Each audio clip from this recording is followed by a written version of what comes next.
Bonner. Yes, thank you, Mr. Chairman and members of the commission. It's a pleasure to have a chance to appear before the 9/11 Commission and to discuss with you the ways that 9/11 and the aftermath impacted on United States Customs, how Customs responded to 9/11, and ultimately the evolution, as Mr. Ziegler alluded to, of the creation of the U.S. Customs and Border Protection Bureau within a new department of our government. On the morning of 9/11, I had not been confirmed yet as the Commissioner of Customs. I was I guess a commissioner designate, had a temporary office on the 4th floor of the Treasury Department, and with all the other employees of Treasury, at about 9:35 a.m., I evacuated the Treasury Department and joined the then acting Secretary of the Treasury, Ken Dam, at the Secret Service headquarters command center a few blocks away. And once there, I did establish immediately contact with U.S. Customs headquarters at the Ronald Reagan building. At about 10:05 a.m. on the morning of September the 11th, U.S. Customs went to level 1 alert at all the ports of entry of the country, and that is the highest level of security alert short of actually shutting down the border ports of entry. We did so, as Commissioner Ziegler indicated, in coordination with the INS. Besides going to level 1 alert, which by the way means significantly increasing the questioning of people entering the United States, passengers, vehicles, as well as the inspection of vehicles and cargo, Customs also repositioned several of its Black Hawk helicopters from the southern border with Mexico to the northeast to aid the recovery efforts. On the morning of 9/11, through an evaluation of data, by the way, this was the passenger manifest, which U.S. Customs was able to access from the airlines. I would say within about an hour of 9/11, U.S. Customs Office of Intelligence had identified the 19 probable hijackers, as well as a complete list of the passengers on the aircraft. By the way, Customs was also struck directly on 9/11. The U.S. Customs House in New York City was located at 6 World Trade Center. It's an 8-story building that was immediately north of the North Tower, and it was destroyed, of course, completely when the North Tower fell. Fortunately, all 800 Customs employees in New York City that were in that building, that worked in that building, were unharmed. And of course, the loss of our building is nothing in comparison to the thousands of people that were murdered on the morning of 9/11. I was confirmed on September 19th by the Senate and sworn in a few days later. Let me just say, first of all, that it was very apparent to me, and I think many people at U.S. Customs, that the agency's mission and its future had been dramatically changed by what had happened. It certainly was clear to me that our priority mission had changed from one of interdiction of illegal drugs and trade regulation and the like to a security prevention mission. And to put it very plainly and bluntly, preventing terrorist or terrorist weapons from entering our country. We also saw, by the way, after 9/11, on the 12th and the 13th and 14th, we saw that level 1 alert was one thing, but on the day after and the few days after 9/11, we saw wait times go at our border ports of entry jump. Particularly at the northern border, from about an average of 20 minutes before 9/11 at the Ambassador Bridge, for example, from Ontario into Detroit, they jumped from 20 minutes to 12 hours overnight. So by September 12th, there was a 12-hour wait time, which was impacting many of the companies on our side of the borders, including the automakers who had just-in-time inventories.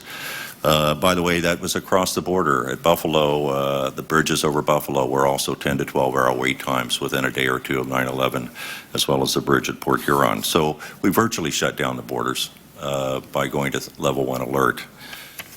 Suffice it to say, and I won't go into detail, it's in my testimony, we worked with Governor Engler to get National Guard support. The inspectors were working 12 or 16 hours a day, 7 days a week. We TDY'd, temporarily duty assignment people to the northern ports of entry from as far away as Los Angeles. We did everything necessary to both maintain security, but by September 17th or September 18th, we had gotten the wait times down to near where they had been prior to 9/11. It was also clear to me that if we were going to be able to perform our anti-terrorism mission, that we were going to need to have advance information about people and cargo coming into the United States. We did, just very quickly, there were a couple of things that were very important. One was we did obtain legislation with the support of the administration in the Transportation Security Act that mandated for the first time that all airlines that were flying passengers into the United States from abroad were required to provide the advanced passenger information with respect to everybody on that flight, and also the personal name data with respect to those passengers. That was enacted in November of 2001, and we were able to get very fast compliance with that law, in part by making it clear to airlines that did not comply with the law that Customs was going to go to 100% inspection of all their passengers arriving at JFK and other airports around the country. The second thing we did was we also needed advance information electronically with respect to cargo shipments coming into the country, and we promulgated at Customs what's called the 24-hour rule, but that rule essentially required that Customs be given advance information with respect to complete information electronically with respect to all cargo shipments, ocean-going cargo shipments that were being shipped to the United States 24 hours before those cargo containers were loaded on board vessels outbound from the foreign ports. Not 24 hours before arrival in the U.S., 24 hours before they left the foreign ports for the U.S. And similarly, under some what's called Trade Act legislation of 2002, we were able to essentially extend these advanced manifest information on cargo shipments to all other modes, commercial trucks, rail shipments, and air cargo and the like.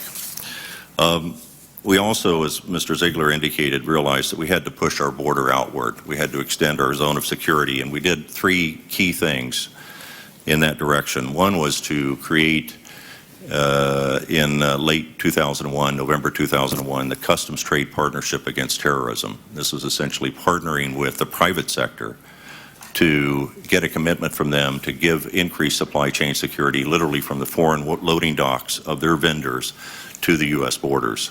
And in exchange, if they met the security standards that we set out, in exchange, we would give those companies, we call it CTPAT, expedited processing through the borders of the U.S. That started off with just 7 companies, 7 major importers of the U.S. in December 2001. There are over 5,000 companies that are now members of the Customs Trade Partnership Against Terrorism, and they represent over 40% of the volume by value of imports into the United States. So that's probably the largest and I believe most successful public-private sector partnership that was formed out of the ashes of 9/11. And then secondly, as an extended border program, we implemented the Container Security Initiative. And the Container Security Initiative was to recognize that particularly when you're talking about the terrorist threat and potential use of a container to conceal a terrorist weapon, even particularly a weapon of mass destruction, or use the container as a weapon, that we needed to do our targeting of cargo containers that were moving for the U.S. and the screening of those containers for at least the high-risk containers, the containers that were identified as posing a potential terrorist threat at foreign seaports. And we proposed in January of 2002 that we start with the top 20 foreign ports, which represented almost 70%, over 2/3 of all the containers coming to the United States, and that we implemented at those ports. And we have been able to implement the Container Security Initiative. The countries representing 19 of the top 20 ports have agreed to implement CSI, the Container Security Initiative, and we have in fact implemented it at 17 foreign ports around the world. And we are continuing, by the way, now to expand that to other ports that ship significant volumes and are strategically located of cargo containers to the U.S., places like Malaysia. Let me also just say, it's in my testimony, we've had some excellent cooperation with Canada and Mexico with respect to smarter borders, that is to say borders that add security to both people, the movement of people, and the movement of goods across our borders, and at the same time do it with respect to some initiatives that actually facilitate the flow of legitimate trade and people. These are programs like the Free and Secure Trade Program with Canada, which we've expanded to Mexico, programs that we worked on with the INS, the Nexus program, which we've expanded, which is for people who are traveling across our border who are willing to give up basically some of their privacy to submit an application, pay a small fee, and are vetted through the criminal and terrorist indices of both Canada and the United States, and are personally interviewed. And if they are determined not to pose a terrorist threat or a threat for smuggling, they are given a proximity card and can get through the border expeditiously. Mr. Bonner, could you start to sum up, please? I will. Those are a few of the initiatives that we took as part of U.S. Customs. One of the most important initiatives actually was the creation of the Department of Homeland Security, and within this new department, the Customs and Border Protection, which is for the first time unifying all of the personnel or agencies that had border responsibilities into one border agency to manage and secure the borders of our country. We have begun to do that as of March 1, 2003, with the stand-up of the department. That is to create what Secretary Ridge has called one agency, one face at the border, which is one border agency of the federal government to manage, secure, and control our borders. And I can't tell you how important that is to our effectiveness in terms of the terrorist threat. It is extraordinarily important to bring together men and women like Inspector Melendez, who testified earlier here, a former INS inspector, and people like Diana Dean, who was an customs inspector in the state of Washington, who was responsible for catching Ahmad Rassam, the Millennium Bomber. So let me conclude my remarks with that, Mr. Chairman. Thank you and the Commission for your indulgence. I'll answer any questions you have when we get to question time.